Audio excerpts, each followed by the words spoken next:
Okey, soalan D.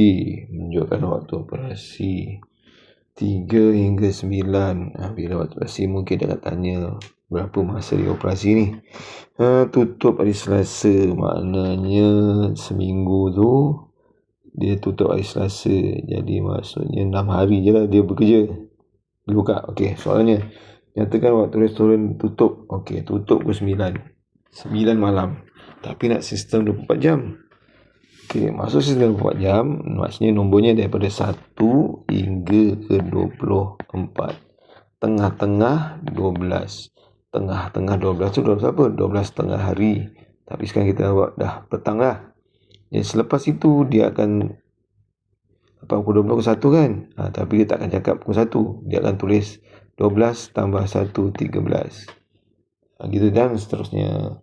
Okey, jadi 9 malam ni nak tahu dia jadi 24 jam. Maknanya kita tambahkanlah dengan 12. So jawapannya jam 21. Gitu. Boleh Okey, katakan cikgu cakap jam 20. Pukul berapa?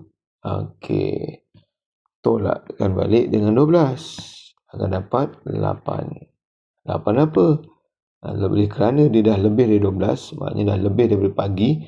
8 apa? Takkan ada 8 petang. Mesti 8 malam. Okey, boleh? Okey, dah settle. Cari tempoh masa dalam 1 minggu. Dalam jam 1 minggu. 1 minggu 7 hari. Yang ini dia ada 6 hari. Atau mungkin 6 hari tu hanya seminggu lah tu.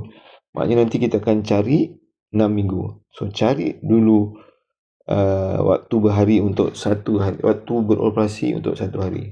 So 1 hari berapa jam? Okey, so dia 3 hingga 9. Tolaklah. 9 tolak 3. Jawapannya 6 jam. Soalannya nak 1 minggu. Tapi dia 1 minggu 7 hari. Tapi dia 1 hari cuti.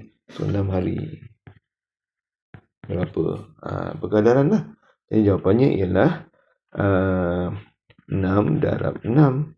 So jawapannya 36 jam. Dia beroperasi selama seminggu. Yang hanya ada 6 hari saja. 1 hari 6 jam. Okey, boleh?